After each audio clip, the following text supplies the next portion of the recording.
When you come to Kvarner, treat yourself to an experience you will remember. Enjoy the luxurious ambience. Experience superior service. Indulge in endless pleasures. The pearl of the tourism offer in the pearl of the Adriatic. Liburnia, Hotels and Villas. Well, welcome back to the American Speedfest. As you can see, the conditions are rather different than what we had for the EuroNASCAR Pro Race earlier today. The heavens have indeed opened and the conditions are slippery. The race has been declared wet for the EuroNASCAR 2 category. For the first time this weekend, we've dipped under 20 degrees Celsius and the conditions have deteriorated significantly. Of course, being a wet race, that means that the factor of making the tyres last after the first race and then having to carry them over into race 2, that no longer applies because they will be on the wet weather Hoosier tyres, and this race is going to have a very different dynamic, I feel, than the races we have had so far this weekend at American Speedfest. The EuroNASCAR 2 cars are rolling out onto the circuit at the moment, and it will be Vladimir Siortsis on a pole position. It will be Vladimir Siortsis who comes into this race as your championship leader, extended his advantage over Alberto Nasca in the first race of our weekend for EuroNASCAR 2 at Speedfest. That was, of course, yesterday. 15-point lead over Paul Giuffreau. Or over NASCAR, sorry, I should say, in second. Paul Giuffreau, 20 points back in third place in the standings right now. Siortsis, with a clean sweep of victories, certainly has a controlling interest in the championship standings right now. Riccardo Romagnoli is your Legend Trophy points winner. Ariana Casoli, the Lady Trophy points leader. And Thomas Dombrowski, still the Rookie Trophy points leader as well. He's been doing well, fifth in the overall standings as well, as you can see on screen. But the question is going to be, can anyone beat Siortsis in these unique conditions this weekend? Vladimiros, the Cypriot driver, I don't know how much wet racing he has done in a EuroNASCAR machine. I don't think he's done too much. And of course, at a circuit like Brands Hatch, local knowledge comes in handy as well. Track time is critical. And of the drivers on the grid, very few, I think, will have raced at a wet Brands Hatch before. Jack Davidson, I believe, will have raced in the wet here at Brands previously. He will start from 10th position in the 48 car. The former Mini Challenge racer, Jack Davidson, could well be a dark horse in this race from the fifth row of the grid. Keep an eye on that 48 car, the black and red GT Omega backed machine.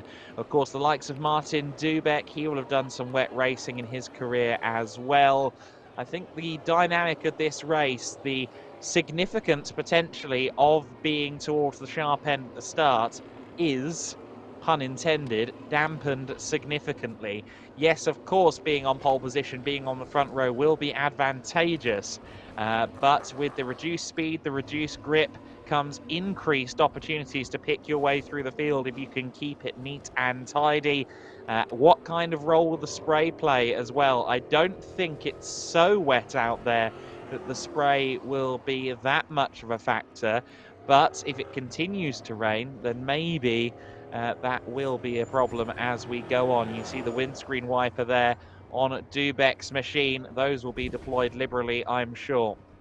Siortsis will be joined on the front row by Paul Giuffreau. Giuffreau, who I think is going to be particularly keen to work his way through the order. Of course, he had the fastest lap of anyone in EuroNASCAR 2 qualifying.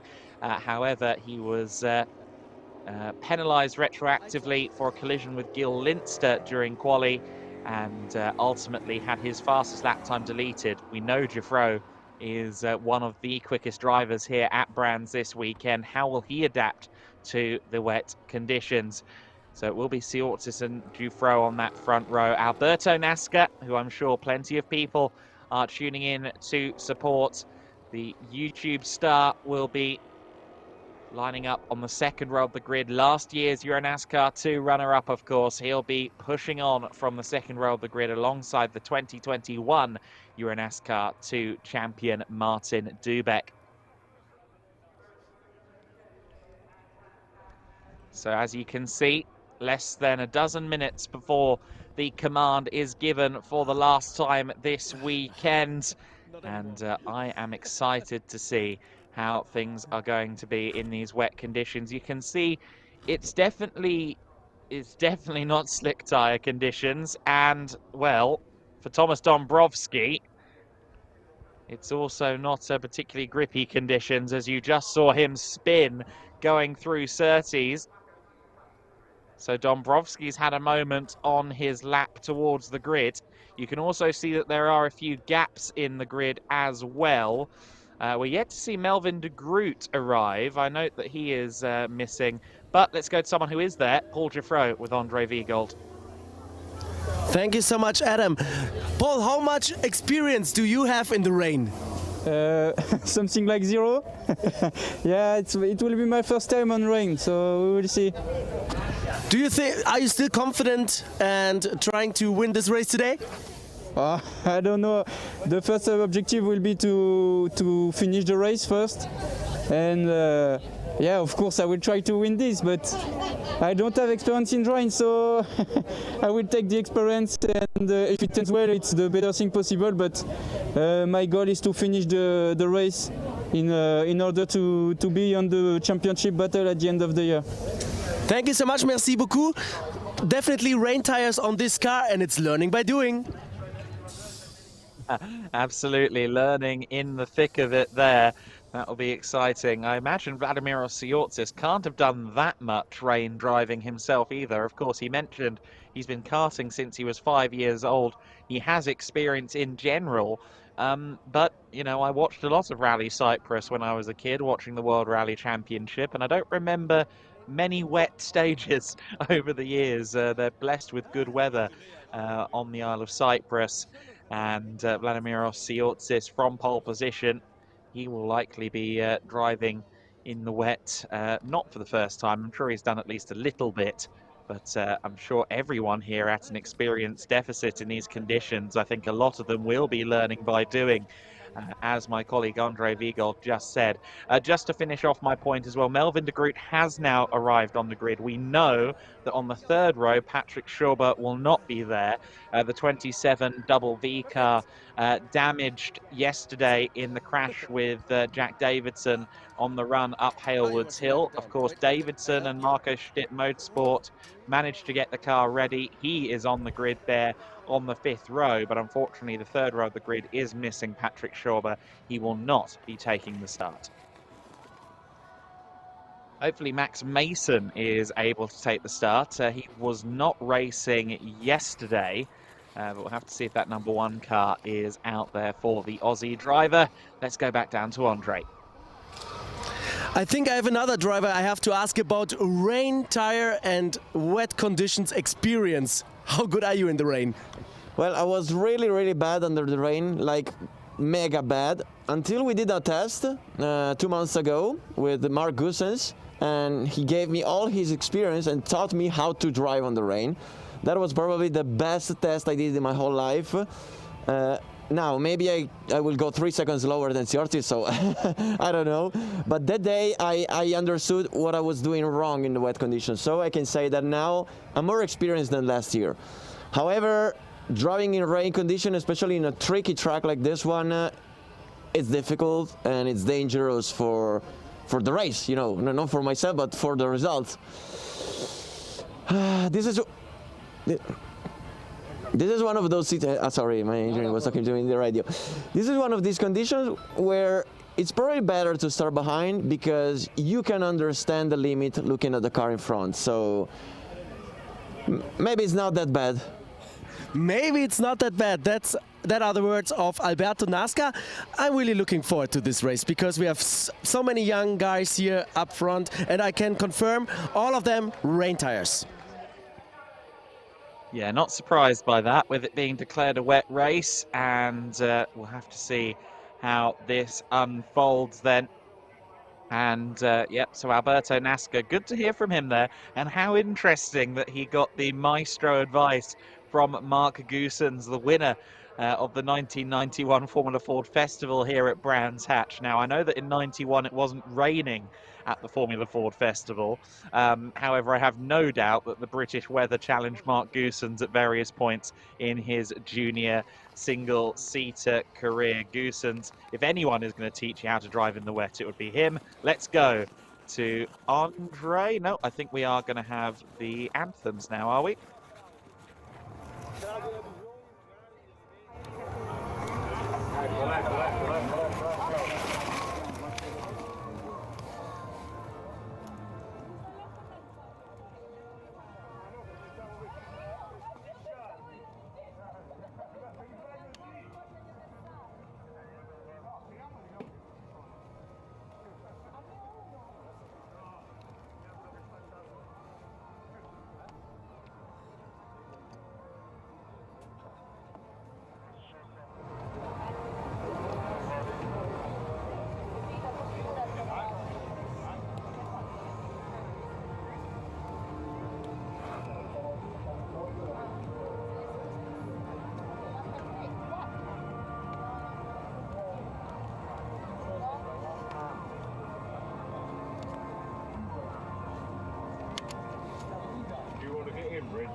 Okay then, so hat back on Andre Viegold because the anthems are concluded and he can now go down to Vladimir Osiortis. I'm here with Vladi. You come also from a very sunny place in Cyprus. How are your experiences in rain races? Well, I had some experience, of course. It's a nice experience. I am ready to give it all, clever as always, and a good result, and of course to win. Thank you so much. So maybe we see a fourth sticker here on the door of the number 5 car of Academy Alex Caffey Motorsport. Now back to you, Adam. I reckon they might have to use the right door if they're not careful. Already 3 stickers there, as you can see, from his 3 wins. He's had a 100% record of victory so far this season in the NASCAR Whelen Euro Series EuroNASCAR 2 division.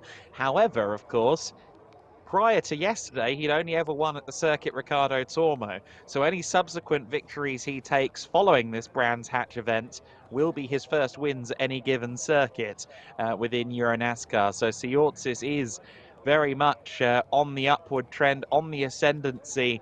And let's see if he can make it 4 from 4 here with a second consecutive win at the 10th running of the American Speedfest, an event that has been so successful. We mentioned it through the weekend. This event is now secure until 2028. A 5-year extension has been signed to continue bringing the sights, the sound, and the action of the NASCAR Whelen Euro Series to the Brands Hatch circuit and to the festival that is the American Speedfest. EuroNASCAR is certainly the headliner, the crown in the jewel of the American Speedfest, but there is so much going on. The event teeming with life, with Americana, with excitement, with action, and that extends well beyond the racetrack as well. Always a joy to be here at the Brands Hatch circuit. We mentioned Whelen. It will be Chris Benham from Whelen who gives the start command as our Grand Marshal for this race in exactly 3 minutes time. I just wanted to wait for the clock there. 3 minutes time until we get that start command. And then, as you will have seen already this weekend, from there they don't waste any time to get the cars rolling on the 2 formation laps. 2 formation laps because this circuit, of course, at just 1.2 miles, 1.9 kilometers, is the shortest circuit on the calendar. While we've been graced with sunshine so far this weekend, one suspects that the challenge of this facility is about to become all the more clear for our drivers going into this race. It will be 31 laps, of course, for the EuroNASCAR 2 drivers, rather than the 38 that we had in EuroNASCAR Pro. Paddock Hill Bend, always treacherous in the wet conditions. Druids Bend, I think we'll see a lot of drivers taking to the outside around that corner. Graham Hill, always a good overtaking opportunity in the wet. Surtees is especially treacherous in the wet conditions, and the rather difficult cambers of Clark Curve into clearways are all the more evident in the wet conditions too. As we get into the racing, more things will become clear. Some of the unknowns will become known. How much spray are we going to get off these big cars? It doesn't look like it's monsoon conditions here at Brands. However, these are big cars with big tyres, so spray could be a factor. And you see there all of the stickers, the 75th anniversary stickers, the stickers confirming that they are official NASCAR race cars. And what a joy it is to have officially sanctioned NASCAR competition in Europe. It has been very exciting over the years, and it's great to see that partnership between Team FJ, the Galpans, and NASCAR will continue on for a long time. Roberto Benedetti in the 88 car, he won't be taking the start either. You'll have seen that gap in the grid. Unfortunately, of course, he saw Max Lanza having a big crash. Apologies there, talked over that. A little bit early, as it turned out. But the start command has been given, so start command a little early. Apologies for talking over Chris there. But Chris Benham has given the start command, and he looked jolly impressed with the sounds, didn't he, from the EuroNASCAR machines. And we should have just over 20 cars out there. I think I do see Max Mason's car at the very tail end of the order. So Max Mason should be taking the start, the Aussie driver. That's good news after he could not take part in the earlier first race for EuroNASCAR 2 on Saturday. So we're going to wrap up American Speedfest with 31 laps of racing for the NASCAR Whelen Euro Series, and it will be Siortsis leading from pole position. The formation lap is now rolling. Vladimiros Siortsis leads the field away as we get ready to go racing for EuroNASCAR 2 for the fourth time in this 2023 season. And it is once again Vladimiros Siortsis on pole position, a position he seems to hold in perpetuity. Paul Giffreau is alongside him on the front row of the grid. Martin Dubeck will line up third in the number 7 car. He will be alongside Alberto Nasca, of course. Gil Linster will be there on the third row of the grid on his own. Patrick Schauber unfortunately not able to take the start. A huge shame for the Austrian youngster. Melvin de Groot is there in 7th place in the 69 car, and he'll be alongside Thomas Toffel, another of the drivers who's doubling up, of course, across EuroNASCAR Pro and EuroNASCAR 2. Riccardo Romagnoli, the leader in Legend Trophy, he is there in 9th, and he's alongside Jack Davidson. I have to wonder if the young British driver has the potential to be a dark horse here. I said he's likely one of a few drivers who has done some significant running here at Brands in the wet as well. So I would suspect that Jack Davidson, in theory, could well be a challenger. But of course, rear-wheel drive, big stock car, very different from the cars he's driven previously here at Brands Hatch. So let's play the waiting game and find out what happens with Jack. Rest of the grid, Claudio Remeggio Capelli. He lines up 11th alongside Thomas Dombrowski. Roberto Benedetti won't be there in 13th, but Igor Securo will be on row 7. Victor Neumann in the 55 car will be joined by Nicholas Strickler in the 94. That's row 8. Row 9, the 72 of Mikael Blekemolen. That's a driver with some experience in the wet, alongside Sven van Leer in at the 56. Gordon Barnes on his first weekend racing in EuroNASCAR, the two-time EuroNASCAR Club Challenge champion, alongside Matthias Hauer. That's the 99 and the 40 car on row 10. Row 11, Ariana Casoli alongside Nick Schneider in the 46. Max Mason will start from the back of the grid in the number 1 car. There you see the Aussie, Max Mason. And so, on this, the second of 2 formation laps, the drivers are getting a picture of what the circuit looks like. You see there the Graham Hill Bend apex. It's not puddled. so that means it's not torrential out there on the circuit, but it certainly isn't dry either. For the first time this season, the cars of EuroNASCAR are on cut tyres. It is wet out there on circuit. I think it's greasy rather than wet. A lot of drivers will tell you that's suboptimal at best.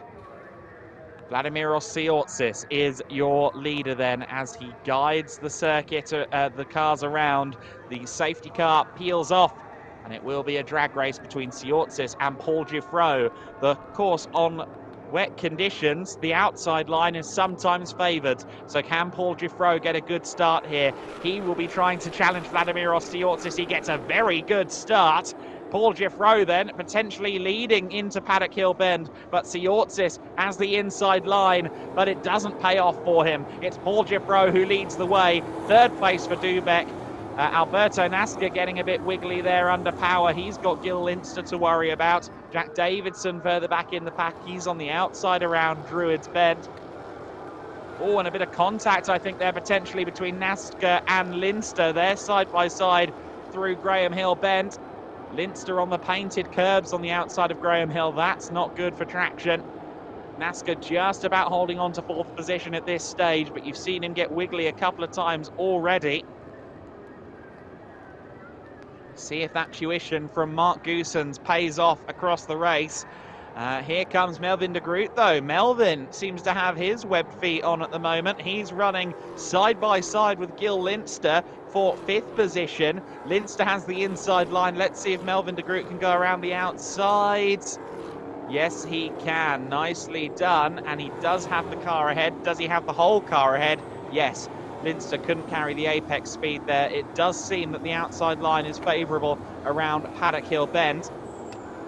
As anticipated, Davidson has moved up a couple of positions. He's already up to 8th place from 10th on the grid and picking his way through at Druids Bend that time by as well. So Jack Davidson is on the charge in these wet conditions. The British driver on home turf could be on for a good result here if he can keep that momentum going. He's behind Tefel at the moment for 7th position. There is Thomas Tefel, the Swiss racer. Claudio Remeggio Capelli's up in 9th place, so he's moved up a few positions as well. It is Paul Giffreau, though, that leads the way. He's already got a second's worth of advantage over Vladimiros Tsiotsis. Tsiotsis did some overtaking, of course, earlier on in the EuroNASCAR Pro Race, where he started 25th and finished in 8th place. So he knows how to do some passing around this Brands Hatch circuit. However, Paul Giffreau is quite the adversity, or sorry, quite the adversary, I should say. Davidson still there in 8th place behind Thomas Tefel then. No move on that lap from Davidson in the 48. And I must say, any result, positive result for the 48 Marco Stipp Motorsport crew this weekend would be richly deserved. Davidson had a big crash in free practice on Friday. They were up until 4 a.m. repairing the car here in the Brands Hatch paddock. On Saturday, of course, he was really rather the innocent party, caught up in an incident with Patrick Schauber. Schauber's car seemed to let go underneath him and Davidson had nowhere to go. That resulted in another overnight repair. Yevgen Sokolovsky brought the car home cleanly in the EuroNASCAR Pro Race earlier on. And now Jack Davidson has the opportunity to maybe bring home some silverware. He's currently fighting for 7th overall, and also the rookie lead, because Davidson behind Tefel, they're both fighting for rookie honours. They're the top two in the rookie class. Linster, meanwhile, still following Melvin de Groot at the moment. The Dutchman followed by the driver from Luxembourg. And look at Claudio Remeggio Capelli. He's challenging the 48 of Davidson. We also had a spinner in the back of shot there. Didn't quite catch who that was. May potentially have been Strickler in the 94 car in a spin. Davidson has been overtaken, though, by Claudio Remeggio Capelli. So Capelli on the charge here. The Italian driver in the Legend Trophy categorization. He's second among the Legend Trophy competitors in this race right now, behind Melvin de Groot. He's up there and challenging Thomas Tuffel now as well. The wiser elder statesman then moving up through the order at the expense of the junior trophy or the rookie trophy drivers. Let's see if he can find his way past the 34. Similarly liveried cars, albeit different bodies. The Chevy Camaro colours, or Chevy Camaro shape I should say, on Thomas Tuffel. And the Mustang of Claudio Remeggio Capelli, and certainly a charging horse at the moment is Claudio Remeggio Capelli, but two sideways there through Clark Curve. Didn't get the power down efficiently and ended up having to fall back behind Thomas Tuffel once again, albeit well held, sir. Good job.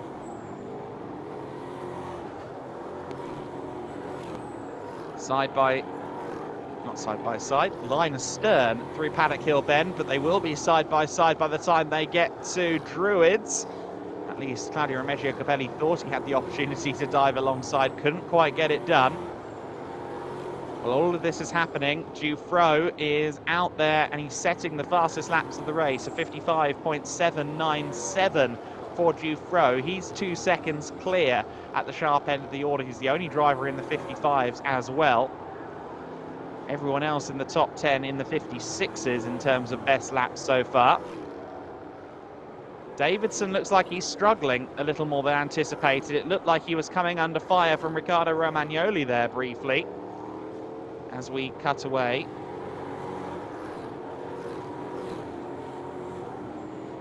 We'll have to see whether Davidson remains ahead of Romagnoli on the timing screen. Yes, he is still there in 9th place. He hasn't been demoted to P10. By the Italian. Gil Linster still following Melvin de Groot at the moment then. The battle for 5th position. Alberto Nasca has managed to disappear up the road in 4th place. He's 2 seconds clear, although taking a rather alternative line there out of Graham Hill Bend. It looked like Siortzis was struggling for grip as well. We just got to look at him fighting the car a little bit. And it looks as if Tuffel has lost out to Claudio Remeggio Capelli there. So Tuffel has fallen back 1 position, and now Jack Davidson is challenging him, but Claudio Remeggio Capelli goes into the gravel coming through Clark Curve. Capelli in the gravel, he will lose out. He'll fall back at least as far as 10th position. Davidson right there behind Thomas Tuffel. Tuffel, Davidson and Romagnoli all gaining then at the expense of Claudio Remeggio Capelli, and we unfortunately have some bulletins to read out regarding the start. However, big contact there between Romagnoli and Davidson in the braking zone. That would have been uncomfortable. 3 penalties were applied there. I don't know if we can get that graphic back up because I missed the numbers. I saw the 46 in the 1 car. I know there was a 3rd car receiving a penalty, the 56. Thank you very much, Mr. Graphic Maestro. So Van Leer in the 56, as well as the 46 of Nick Schneider and the number 1 of Max Mason, all getting penalties for start infringements, as Vladimir Siortzis, as much as it looked like he was struggling for grip a couple of laps ago, has just set the fastest lap of the race. So the Cypriot racer, who has taken all 3 wins so far this season, is currently going quicker than Paul Dufro ahead. Let's see if that trend continues. Romagnoli goes very, very wide indeed coming out of Paddock Hill Bend. He's keeping a watching brief on this battle for the rookie lead as the 64 car of Securo in a spin. Meanwhile, Davidson continues to keep a watching brief on Tuffel in the 34 car. There's Claudio Remeggio Capelli, so he's still there in 10th place. He got out of the gravel, thankfully. We'll see if he can find his way back past this trio. Fighting for 7th overall. Tuffel taking a much wider line coming out of Clark Curve than Jack Davidson, as everyone else fighting further back. Mikael Blekemolen there in the 72 car in amongst the scraps as well. Nick Schneider just ahead, the German-Brazilian driver. German flagged on our information, but of course where's the Brazilian flag on his race suit? There was some bodywork down there on Brabham Straight, which caught me by surprise, and nearly caught Thomas Dombrowski by surprise as well. That is in quite a dangerous position, I must say. So we'll have to see what happens in regard to that. Dombrowski trying to go around the outside of the 55 car. That's Neumann, of course, in the 55. That's a battle for third among the rookie trophy competitors as well, with Schneider also a rookie, so third, fourth and fifth in the rookie class, currently fighting for 11th overall. You can see that Max Mason has some seriously dislodged bodywork as well. Mason, the Aussie, there's a 5-second penalty, of course, applied to him. He's running with quite a bit of damage. I also see that we have a penalty for Dombrowski. Not sure what that's for, but Dombrowski's showing on my timing screen as having a penalty as well. I don't think he was one of those who had a start infringement, but it looks like he might have a penalty too. Neumann then still there in 11th place, but he's under a lot of pressure from the four parties behind, as diving up the inside. And a spin for the 55. I don't know if he fell or whether he was pushed. I think he may have been pushed. But Schneider ends up in 11th place. Unfortunately, Neumann in a spin. So that changes things a bit there. Neumann then up into, or rather I should say, Schneider there up into 11th place ahead of Dombrowski, who ends up remaining in 12th place just with someone else ahead of him. Blekemolen behind. Then it's Max Mason. And the gap is still coming down between the leading two as well. Last lap, 4/10 taken out of Paul Giffreau by Vladimiros Tsiotsis, who is determined to take this race win and make it 4 from 4 this season in EuroNASCAR 2. So the gap coming down between the leaders. Meanwhile, Melvin de Groot in 5th position. He's just set the fastest lap of the race so far, a 54.946. So he's finding some serious pace out there. He's only 5 seconds off the lead. He's only 0.8 behind Alberto Nasca as well. So it's all coming down at the sharp end of the order. We really need to look at the lead because the gap is down to 0.6 of a second between Giffreau and Tsiotsis. Tsiotsis is coming for this race lead. He's closing in at a rate of knots. The number 3 and number 5 cars currently out there towards paddock, towards Druids and Graham Hill Bend, T2 and 3. I think we're going to have a battle for lead before too long. There is Giffreau. He's picking through the lap traffic. There is Tsiotsis in 2nd place, and sure enough, Vladimiros Tsiotsis is right there on the rear bumper.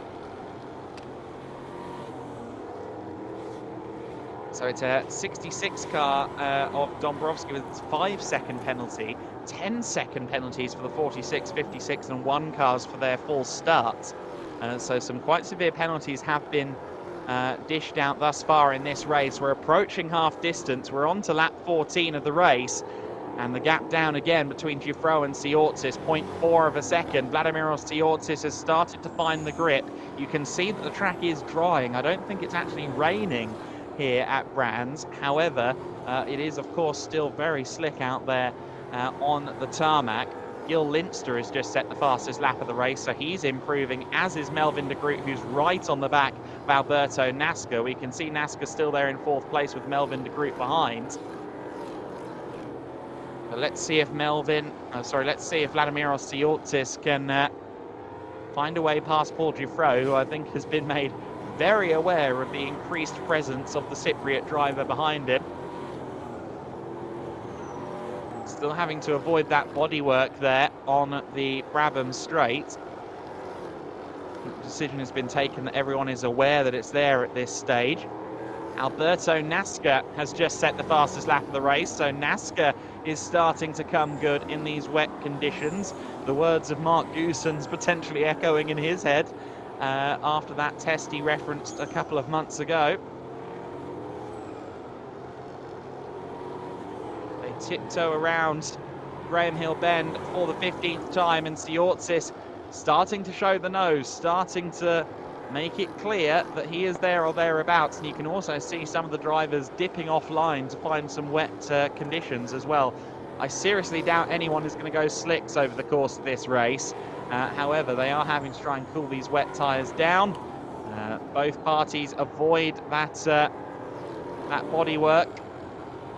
And Tsiotsis still right there behind Paul Giffreau. He has slightly more pace, and I think if he didn't have a car ahead of him, he would be going quicker still. Vladimiros Siortis, who gets a far better run up Halewoods Hill. Giffreau drifted wide, but he immediately then dived to the inside line to ensure that there was no opportunity for Vladimiros Siortis. The number 5 car is right there with Paul Giffreau right now. Giffreau having to deal with a lot of pressure right now. Of course, he shares the car with Frederic Gabillon. I'm sure there is a lot of conversation between those drivers to try and find any bit of information, any bit of speed they can. Giffreau, in his first season in the number 3, has been really impressive. He's taken a step up from his form in 2022. However, he has Siortis right on his bumper right now. Can Giffreau hold on? He's got quite a few laps left to go. We've just started lap 17 of the race. There's a long time to withstand the pressure from Siortis, who once again gets a good run through Paddock Hill Bend, tries to go to the inside. Giffreau once again says no chance. Martin Dubeck is under a lot of pressure in 3rd place with NASCAR, De Groot and Linster all there right behind him. Tefel and Davidson are still fighting for 7th place, but this battle for the lead is the one that we are watching for now with great interest. You see the battle for 3rd in the back of shot there as well. No changes there, no changes yet in the battle for the lead, but you see there Siortis getting so close to the back of Paul Giffreau. They are making their way through the lap traffic. Siortis trying to find traction as they go to the Brabham Straight once more. They cross the line on lap 18 of this race, and it is Siortis in the lead, in 2nd place, I should say. Paul Giffreau in the lead. And Siortis will want that lead back. He looks to the inside line. And again, very much making his intentions clear, but the threat is being staved off very well indeed from Paul Giffreau so far. The defensive driving out of the number 3 car is very impressive. However, Siortis seems to get the better run out of quite a few of these corners around this 1.2 mile, 1.9 kilometer circuit. And he looks to the inside. Surely this is the move. He's got it done at Clark Curve. Vladimiros Siortis moves into the race lead. Paul Giffreau just drifted wide there coming out of Surtees, and Vladimiros Siortis didn't need to be asked twice. He moves into the lead of the race. I also note that that bodywork has been shifted away. I think someone ran over the bodywork on the Brabham Straight, so that has now been cleared. And let's see if Paul Giffreau can get past Vladimiros Siortis now. The battle has been reversed, and Paul Giffreau still looked very aggressive there, under braking going into Druids Bend. Martin Dubeck still there in 3rd place, but Alberto Nasca making his intentions abundant. And a good run here out of Graham Hill Bend could grant NASCAR an opportunity into Surtees. It's side by side for 3rd place, and NASCAR hugely brave on the brakes. Does he keep the car on the track? Yes, he does. 3rd place is Alberto Nasca's. Oh, but nearly contact between NASCAR and Dubeck in that battle for 3rd place. Dubeck is down to 4th. He tried to reclaim the position immediately, but now he's under pressure from Melvin de Groot as well. Gil Linster there in 6th position.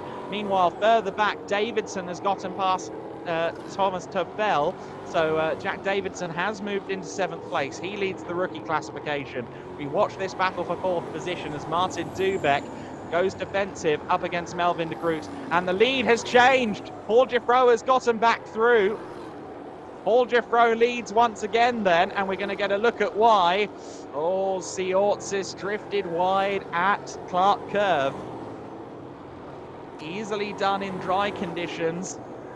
Very easily done in the wet. Vladimiros Siortis has to do it all again. He gives a tag to Paul Giffreau as they run out of the final turns and towards the Brabham Straight once again. Giffreau trying to find traction. 400 to 450 brake horsepower, depending on who you ask, going through the right pedal at the moment.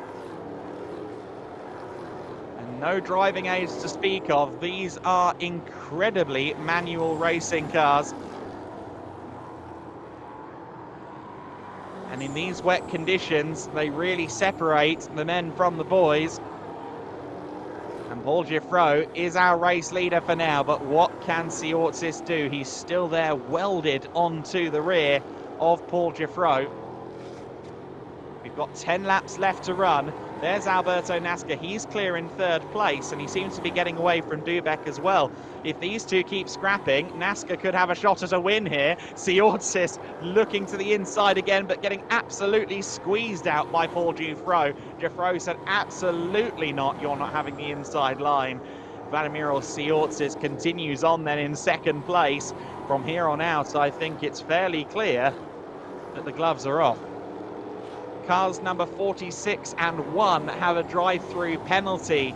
So Schneider and Mason are both getting drive-through penalties. I assume they've committed track limits offences in addition to their false start. Vladimir CEST still there, and I do think Alberto NASCAR may join them. On the last lap, NASCAR set a 53.7. He's the only driver in the 53s. He's also lapping half a second to 7/10 quicker than Giuffreau and CEST as these two continue to scrap. And if they continue to do so for the rest of the race, then there's an outside shot of Alberto NASCAR joining them through a three-way battle at the end. A triple threat match to conclude American Speedfest 10. Well, that would be fun. Vladimir CEST with a decent run down the Brabham Straight. He's got the inside line here going into Paddock Hill Bend. Can't quite do it, though. Penalty for avoidable collision we now see on the screen for the 1 and the 46 car. So Mason and Schneider judged to have caused a collision. Meanwhile, Vladimir CEST taking the apex there at Graham Hill Bend, where Giuffreau is preferring the wide line. And again, NASCAR looks a lot closer, doesn't he?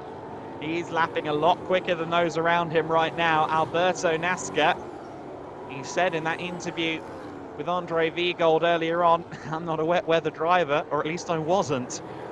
Some tips and tricks from Mark Goossens have vastly improved his wet weather driving, and he's using that to great effect right now. Martin Dubek still under a lot of pressure from Melvin de Groot for 4th position, but CEST again looking to the inside as they run through the first corner, Paddock Hill Bend. CEST looks to the inside, Paul Giuffreau covers us off once again into Druids, and NASCAR is right there with them now. That gap is no longer 4.5 seconds, it's 2.4, and it's only coming down as they're side by side once again. CEST has the door pried open there on Paul Giuffreau, and CEST once again gets through into the lead. Paul Giuffreau then has lost the lead for a second time. CEST now really needs to get away from Giuffreau as quickly as possible before Alberto NASCAR joins the party. He's going to hope that Giuffreau and NASCAR start fighting for second place. Ergo, he will then disappear up the road. That's the theory. Let's see if it works in practice. Great overtake that, though, from Vladimir CEST. He set it up, really, through Graham Hill Bend. He was basically side by side with Giuffreau, who had a much poorer run out of the corner, and that was how he made the position. Here comes Melvin de Groot, though. He's on the grass. Goodness me, that's brave. He gets past Martin Dubek there. Well, there's the bravest overtake of Speedfest weekend. 4th place for Melvin de Groot then. He still leads Legend Trophy. That's not in doubt right now, but he's all the way up into 4th place. We saw some good pace from Melvin in the early stages of the race. Let's see what he can do now that he's got some clear track ahead of him. Although Martin Dubek, I'm sure, is going to try and retaliate. Gil Linster, though, in 6th position, always also looking lively.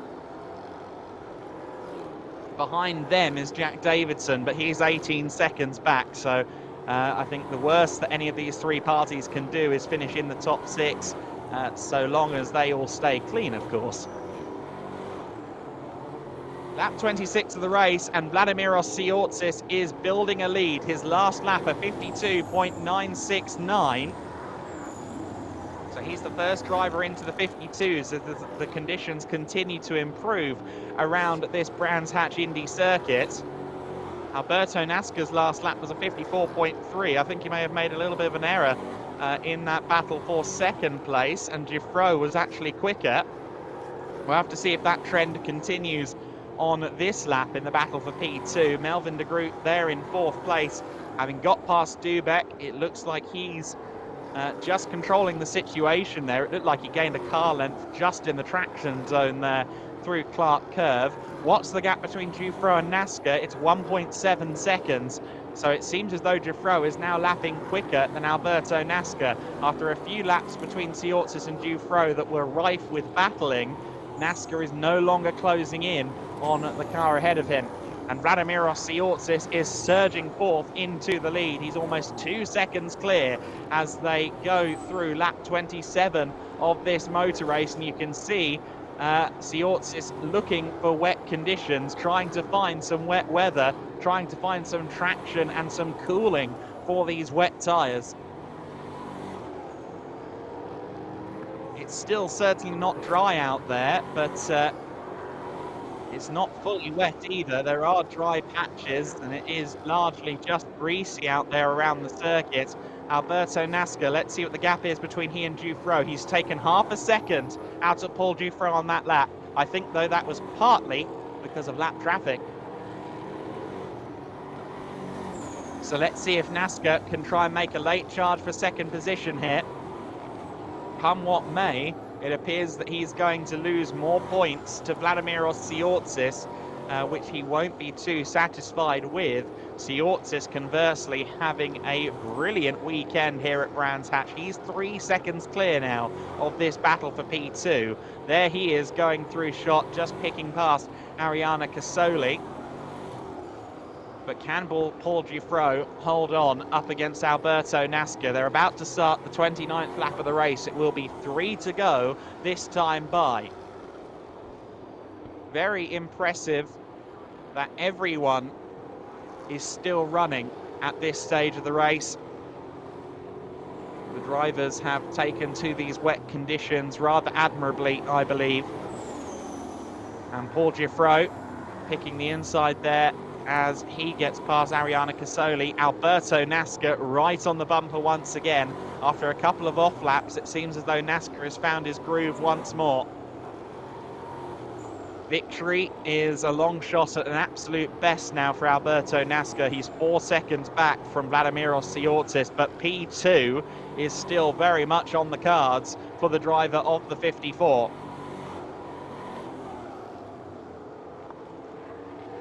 Paul Dufresne driving very well. He was defending nicely earlier on, of course, in the battle for the lead, but ultimately the superior pace of Siortzis was too much to bear. What about Alberto NASCAR? Can Paul Dufresne hold him off for second place? We're on the penultimate lap of the race, just over 1.5 laps left to go here for Alberto NASCAR to potentially try and find a way past Paul Dufresne. There is still some lap traffic up ahead. That could work in his favour. The pace has increased as the race has gone on. We've got a car off there. I think that might be Thomas Tefel who's had a moment. Claudio Remeggio Capelli is just ahead of them. The race leaders have lapped everyone as far back as 10th place, in fact 9th place on the timing screen. So our leading trio, our first 6 cars, a lot quicker.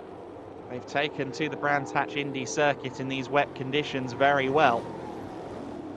So then Vladimiros Siortzis on the final lap of the race, he leads the way. He heads up to Halewood Hill and Druids for the final time with a clear lead. Paul Dufresne with no such comfort. The gap was a second last time by. NASCAR, I'm sure, will be pushing, but I'm not sure he's close enough to challenge unless Dufresne makes an error. Siortzis is your leader. Confirmed that it is Thomas Tefel there who has stopped on the penultimate lap of the race, but none of that is a concern for Vladimiros Siortzis. I'm sure he would have been worried after this car broke down in qualifying for EuroNASCAR 2 and then again in the race for EuroNASCAR Pro yesterday, but it's been bulletproof across the EuroNASCAR 2 races. Vladimiros Siortzis continues his streak of victories. It's 4 from 4 for Vladimiros Siortzis in the 2023 EuroNASCAR 2 season. Paul Dufresne is second place. He holds off Alberto NASCAR. Melvin de Groot takes 4th place ahead of Gil Linster and Martin Dubeck, who has to settle for 6th place eventually. Jack Davidson will win the rookie class on his home circuit. He takes 7th in the 48 car. Good result for Davidson, although he's not actually across the line yet. So let's hold those horses a little bit longer. Now he's across the line to take the rookie trophy result and 7th overall. Romagnoli taking 8th position. The Legend Trophy 2nd place finisher. Melvin de Groot also taking the Legend Trophy honours in 4th overall. Claudio Remeggio Capelli taking 9th overall and 3rd in Legend Trophy. Rounding out the top 10 is Mikael Bleekemolen, who surged through the pack a little bit there, stayed out of trouble. His net benefit, a top 10 result. Dombrowski takes 11th, Strickler taking 12th place, and Max Mason in 13th. 14th place for Nick Schneider, Securo in 15th, Hauer in 16th place. Gordon Barnes takes 17th ahead of Van Leer in 18th. Thomas de Fel will be registered as 19th place after breaking down late on. Casoli and Neumann rounding out the order.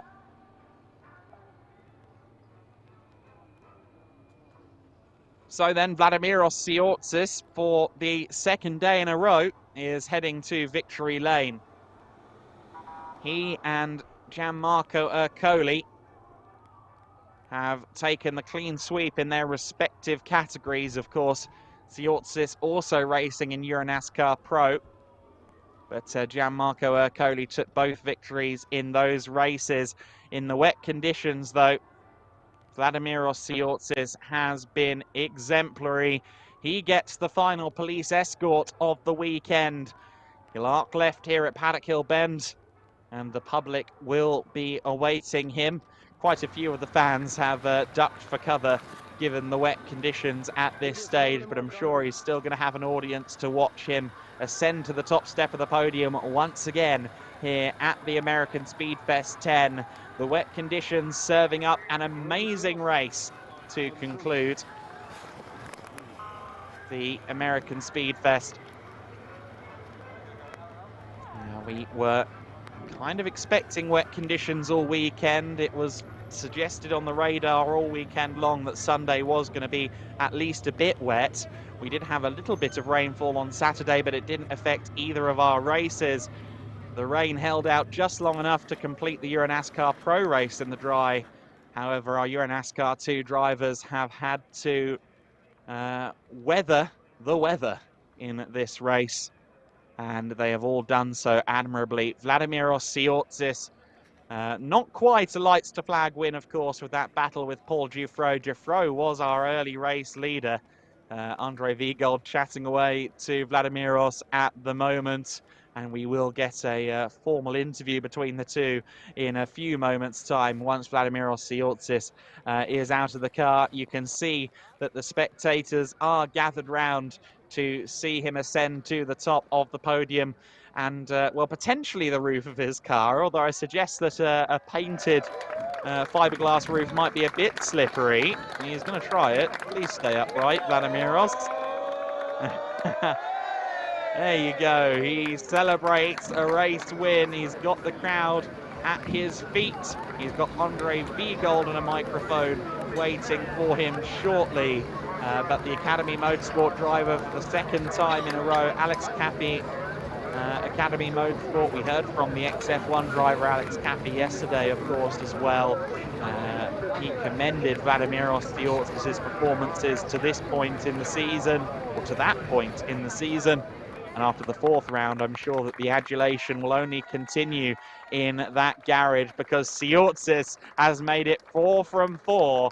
The Cypriot sensation has really taken a stranglehold over the early stages of this EuroNASCAR 2 season. He will head to Vallelunga as our points leader. Let's hear from him with Andre.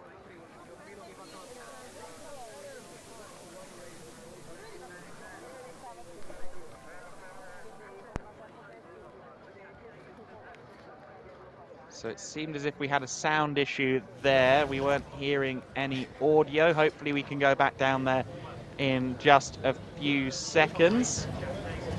We should head down Check there one, again one, two, check, check, check, momentarily. one, one, two, one, two, And check. there he is. There we go. We've got you, Andre. Let's go down to you.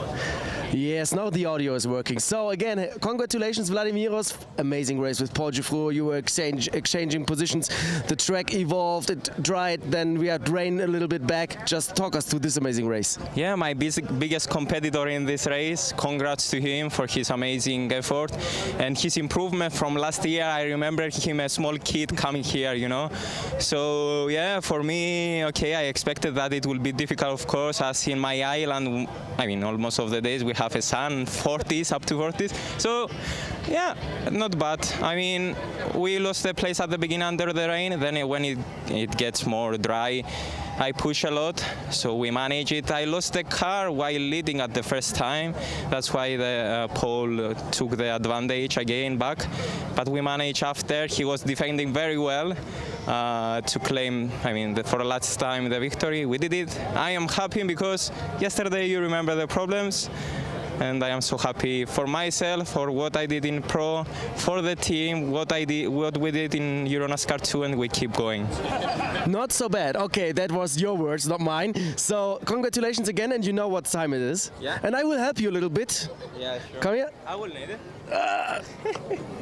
Just get this door a little bit cleaner.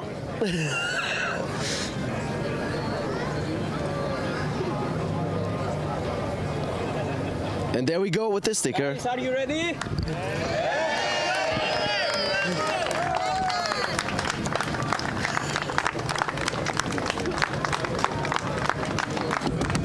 Four in a row for Vladimiros Tsortsis. Back to Adam.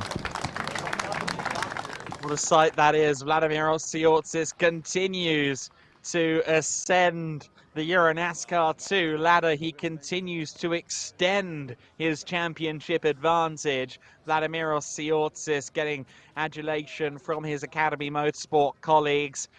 They worked hard to get that car ready for the EuroNASCAR 2 race yesterday after the problems on the very first lap of Pro. He now goes to greet the fans who have stayed on despite the wet conditions here at Speedfest. And much like a mid-2000s Rey Mysterio, he's very popular on the guardrail with our fans here. High fives all round as Vladimiros Tsortsis takes in this victory and takes in the public here at the American Speedfest. Of course, he tried to interview some of the public, didn't he, on Saturday as well. So then this is how the race was won. Vladimiros Tsortsis started on pole position, but it was a lightning getaway from Paul Giffroy as the lights went out. He had the outside line into Paddock Hill Bend, which in early conditions was the favourable line. It was Giffroy who led the way in the early stages, then as the rest of the field picked their way through these wet conditions. We had some scrapping further back with Alberto Nasca as he initially looked a bit slow in these conditions, but really managed to find some speed. After the first 2 or 3 laps of the race, he would start to work his way back up. Tefel and Claudio Remeggio Capelli were having a good scrap as well. Claudio Remeggio Capelli showing that he may have a drifting career in the future coming out of Clark Curve there. We had good battles as well further back. Thomas Dombrowski all over the back of Neumann. However, there would be contact between the two parties later on, and Neumann would be sent into a spin. Claudio Remeggio Capelli went rally crossing. That lost him 3 positions that he'd worked rather hard to gain. He would end up down in 10th position. Jack Davidson having a bit of a physical scrap there as well in the 48 car on home turf. Jack Davidson, I think he'll be happy to be on the top step in the rookie class podium, even though he couldn't quite work his way up towards the very front of the order. Some contact further back in the pack for the 64 car, sent into a spin. It was a shame actually, because had been making up some positions prior to that.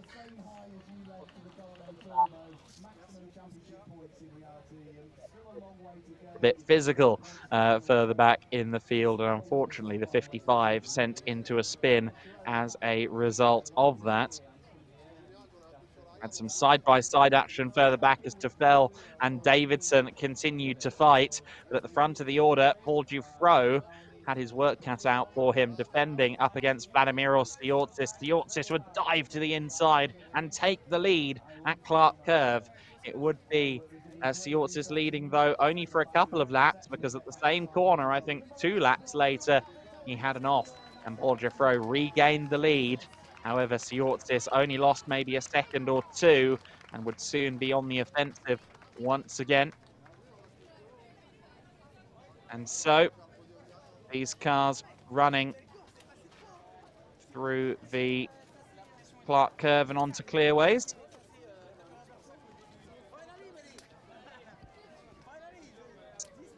Alberto Nasca defending up against Martin Dubeck and Sebastian, or rather I should say Melvin de Groot. Gil Linster also fighting here. And you see Melvin de Groot, who was one of the fastest drivers in these wet conditions. He got past Martin Dubeck. Paul Giffreau under pressure and being passed by the number 5, Vladimiros Tsiotsis. This was the definitive move of the race. Tsiotsis getting past Giffreau. Meanwhile, Martin Dubeck getting harassed a little bit there by Melvin Groot for what was 4th position. Meanwhile, Vladimiros Tsiotsis took the win in grand fashion. He is the final winner in EuroNASCAR of American Speedfest. And let's go back down to Andre Viegold. Thank you so much. I mean, with Paul Giffreau, I have to do this. Amazing. It was amazing. You told me before the race, 0 experience in the rain, and still you were in the lead 2 times. So close. Yeah, I didn't expect that at all. I think that we were kind of really fast at the start of the race because of high tire pressure. So when it started to drying up, my tire were too hot. And when you look at my last lap, oh my God, I think I'm at 3 seconds per lap of Vladimiros. And yeah, it was so fun for my first time in the wet. Oh, I'm so happy. I'm so happy. This must boost your confidence for the next race, right? Oh, yeah, a bit. Yeah, but I need to continue to work like I've done so far. So yeah, I'm happy, but I will not say, oh, I'm the best. I will not work. No, no. I will continue to work and to not do mistakes. And I'm happy because I didn't do a mistake this race, and it was a tough race. So I'm happy. I'm happy. Merci beaucoup. Congratulations back to you, Adam. Great to hear from Paul Giffreau there as he celebrates 2nd place. You see there Jack Davidson, the rookie trophy winner as well. He'll be elated with his results.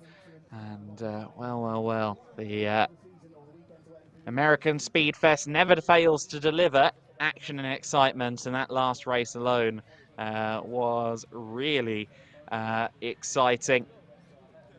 We look forward to more excitement and action here over the years. We are going to keep running American Speedfest along with MSV until at least 2028.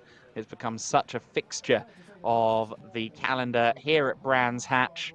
The Indy circuit, a perfect battleground for the NASCAR machines that we run. The podium ceremony will get underway very shortly. And you see some of the personnel watching on from the Garage 56 display area. I think some VIPs there. Hello, everybody. Yeah, I mean, it's good racing. It's hard compared to minis, but it's quite rough as well. So same as minis. So. And cheerleaders waiting to do another session as well before the end of the ceremonies. The podiums will be taking place shortly, I am assured. Of course, the overall top 3 will be the first ones up there. Tsiotsis, Giffreau, and Alberto Nasca. Alberto Nasca, of course, having quite the race there. I think his wet weather pace was really impressive at times. There were various points where he was the quickest driver out there in the wet conditions towards the end of the race, once he'd gotten past Martin Dubeck. And in fact, we now go to Jack Davidson. Very quickly before the podium starts, Jack Davidson, a tough weekend, but a good win in the end. Yeah, it's been a really tough weekend. I mean, didn't plan on having all that damage kind of Friday and Saturday, but I mean, it's kind of just one of these things. It's part of motorsport, but Hendricks Motorsport last night, they stayed to get the car sorted, so without them, the car wouldn't be out. So big thanks to them, and also a big thanks to Marco Stipp as well. All right, thank you so much. We have to go now to the podium. Podium, where Alberto Nasca is already up there. Paul Dufro comes up to the second spot. And here comes Vladimiros Tsiotsis.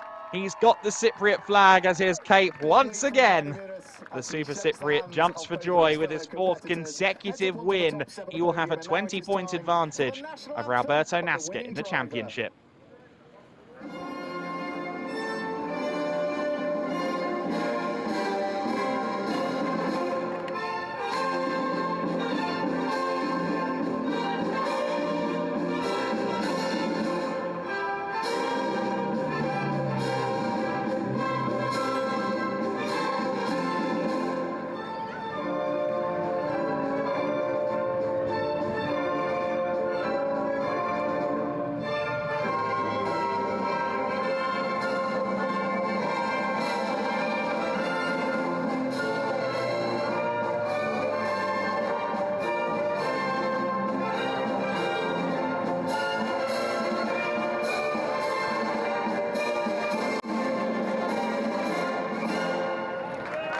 Cypriot national anthem for Vladimiros Tsiotsis.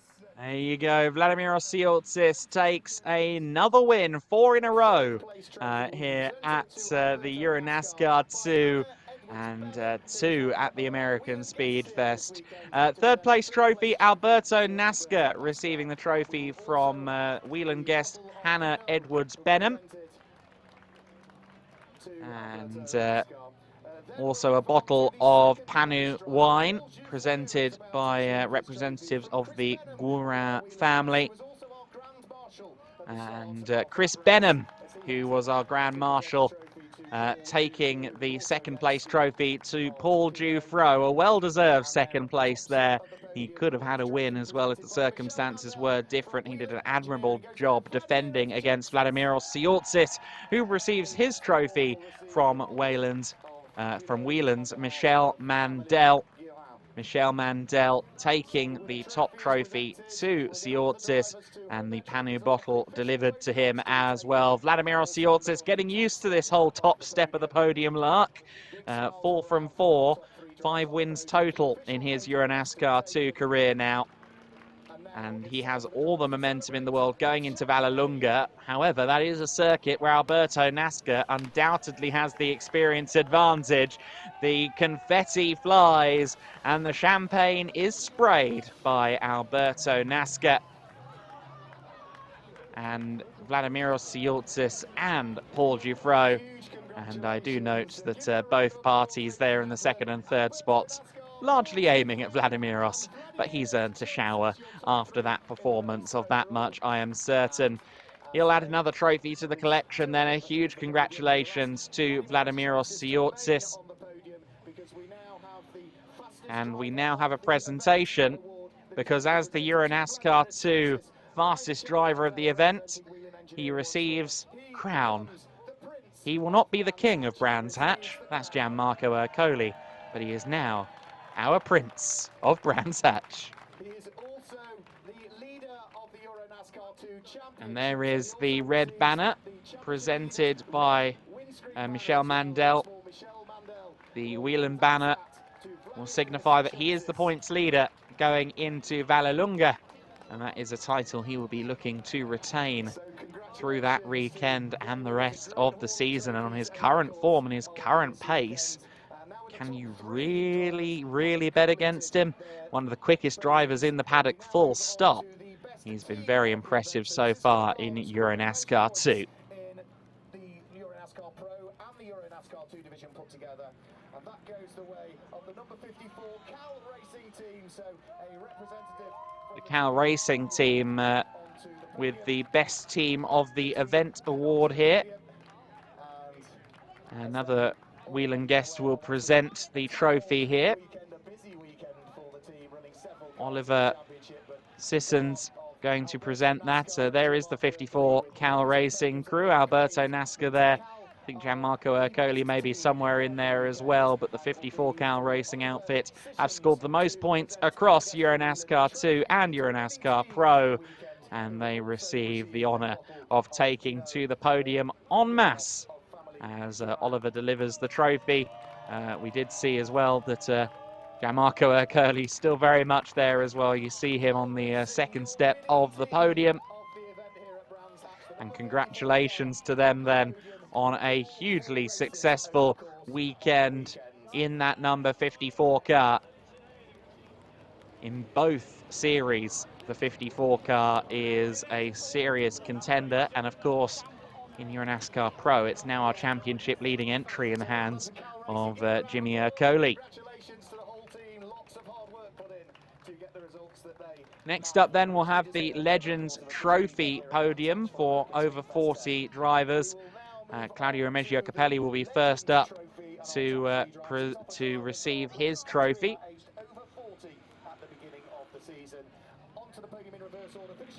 Here comes Claudio then. He will take to the third step of the podium.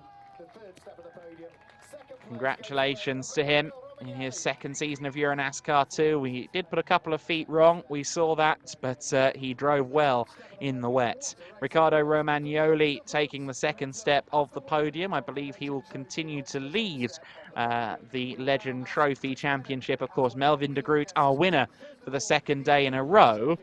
He was not at Valencia, so he won't be leading the championship, although drop scores a factor later on in the year too.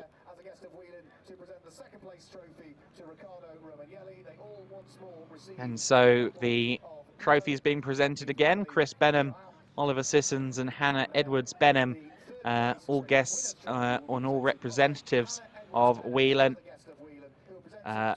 making the presentations.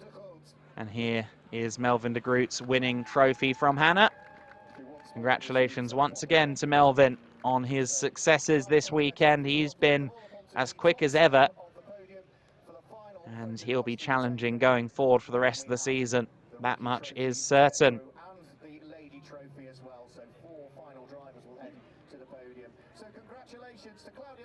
So then these drivers now vacate and we'll move on to the rookie trophy for EuroNASCAR 2 drivers in their first season. And it will be Nick Strickler up first, the American competitor. I think we saw him have a bit of a moment in the 94 car early in the race, but he managed to get to the checkered flag and he managed to do so in good fashion. He takes the third step of the podium. Thomas Dombrowski is next up, the 66. He continues to be impressive. He doesn't look best pleased, though, with second place. Jack Davidson, though, will be elated to take the top step of the podium on home turf. Jack Davidson is our winner in the rookie trophy, well in the overall top 10 as well. A successful day for Davidson after a weekend rife with drama. They had to repair that car twice on Friday night and Saturday night. And great to hear as well that anecdote from Jack that the team Hendricks Motorsport helped Marco Stipp Motorsport repair the stricken number 48 car as the podium presentations continue, and young Dolly McNamara, for a guest of Whelen, presenting the trophy to our winner there. Jack Davidson is the victor then in the rookie trophy, and goodness me, isn't Nick Strickler a tall fellow? Once he got onto the top step, that much became very clear, but a great result for all of those parties there. Dombrowski will continue to lead the junior trophy, I believe, and Jack Davidson, I think, happy to get onto that top step after a difficult weekend. Again, thanks to Hendricks Motorsport for their team, or for their racing spirit in helping that car get out there. Ariana Casoli winning the Lady Trophy, still the only competitor in Lady Trophy at the moment, and Dolly McNamara from Whelen will once again present that trophy. And I think she's going to get invited onto the top step as well by Ariana. And I'm sure that the parents of Dolly will be going, right, no one talk her into a racing career. We don't want to fund that. It's a difficult endeavor, but I'm sure Dolly might be interested in going racing after meeting Ariana and after spending a day here with Whelen. And how great is it to see youngsters being integrated into the podium ceremonies and getting the opportunity to get a taste of motor racing at such a direct level. Vladimiros Siortsis in victory lane once again then with his fabulous Academy Motorsport number 5 car. 4 stickers now on his door as he works his way back into the car. Vladimiros Siortsis with a comfortable lead in the championship at this stage, 20 points, and that's a lead he'll only look to extend going into our remaining races of the season. We take a little bit of a break now before the 8th and 9th of July when we head to Vallelunga for the 3rd weekend of the season, rounds 5 and 6 for both the EuroNASCAR 2 and EuroNASCAR Pro divisions. Most, Oschersleben and Zolder all to come this season. Our congratulations once again to Vladimiros Siortsis, who continues his 100% streak in the EuroNASCAR 2 Championship. Congratulations also to new points leader Gianmarco Ercoli in EuroNASCAR Pro. And thank you to everyone who has made American Speedfest 10 an event you'll never forget.